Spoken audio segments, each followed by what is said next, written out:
Hello everyone, I'm Shakir Jan Mohammed. I'm joined by Dara Mabrey. Dara, what a pleasure to have you here. How are you doing today? I'm doing great, thanks for having me. All right, well, I want to get down to the questions that the fans really want to know. So we're going to go ahead and jump into it, going into the deep end. And I think the biggest one is, what is your opinion on Kenny Brooks' beard?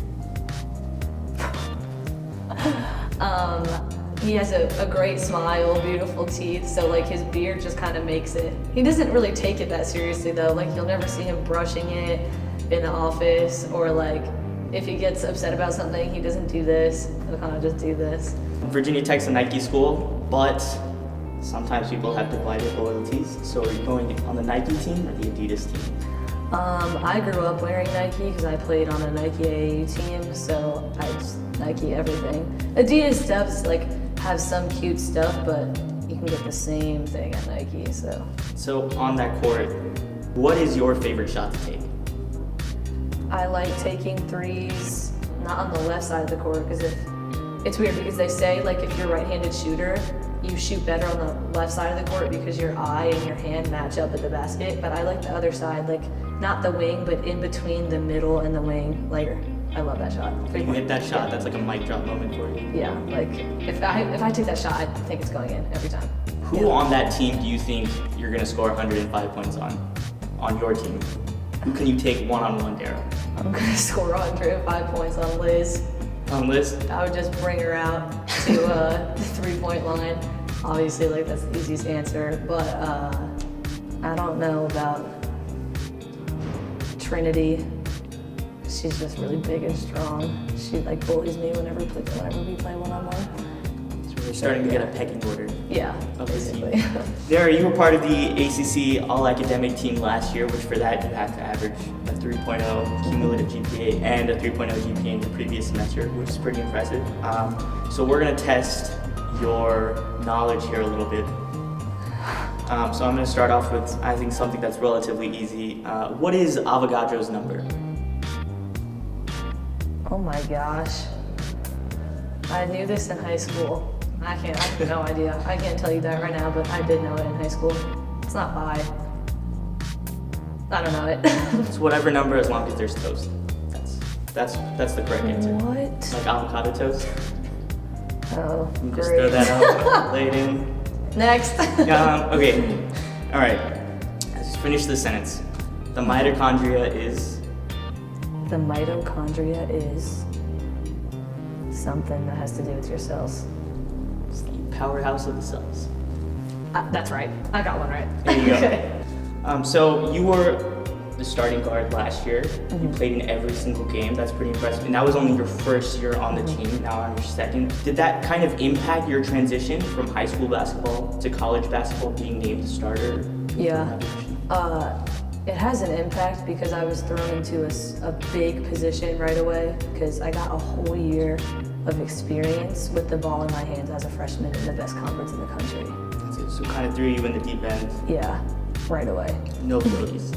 No floaties. So last year you guys also started off to a pretty good start in the non-conference, completely undefeated, and then went into the ACC, and things were a little bit shaky. So this year we've started off to a really hot start so far, with a massive victory over St. Francis. So I think what the fans want to know is what's different about this year's roster than last year's roster? The difference is that the chemistry is there because we kind of had no choice. Like we were just, look, there's 7 new people on your team, and you have to find a way to make it work. And it just so happens that we have really good chemistry, we trust each other, we have great relationships. And I think that when you have that off the court, it definitely transpires onto the court. You have 2 sisters who played at Notre Dame. One of them now an assistant coach at Notre Dame, the other drafted to the LA Sparks.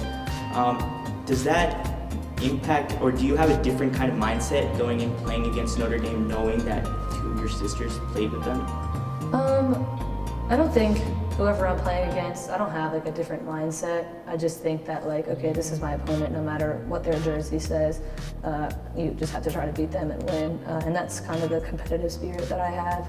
But probably against Notre Dame, there's a little bit of extra or maybe a bigger chip on my shoulder. When you're compared to your sisters your whole life, it kind of plays a little bit of a factor in going up against Notre Dame, but it's also bittersweet because Marina was literally face to face with me on the court every single possession, and there was no way of getting rid of her. I heard her in my ear the entire game. I think what a lot of people don't see is that no matter what jersey we're wearing, all three of us want to see each other do well. I think there's been a lot of people that talk about women's basketball and women in sports as something that shouldn't really be happening. Women shouldn't play sports, and women's basketball shouldn't be considered competitive. What do you have to say to those people who believe that? I think they're very narrow-minded. I think that hard work is hard work no matter who's doing it, and that females just need to rise above all of the nonsense that men, or even some females may say it too. We need to take pride in being females, and we need to unite together as one and be independent and confident. So I hate reading it on social media. I hate hearing it. I think it's a terrible thing because some of the most successful things in the world were made by females. When you are on the court, you take a three-pointer, you take your shot, and you miss it. What goes through your head at that point? Do you double down on the next shot, or do you kind of think twice and say, maybe I should pass? And it's literally whatever. If I miss one, okay, whatever. I'm gonna get, Coach Brooks always talks about, you have a new contract with every shot. So you sign the contract on that shot, okay, it doesn't matter. There's a new contract coming in that you can sign. It does sting a little more when the game is this close and you miss a big shot that you would normally make, but it's just gonna make you better. Everyone goes through that. All right, Dara, final question. This is a finish the sentence type of question. Okay. What's a Hokie? I'm a Hokie.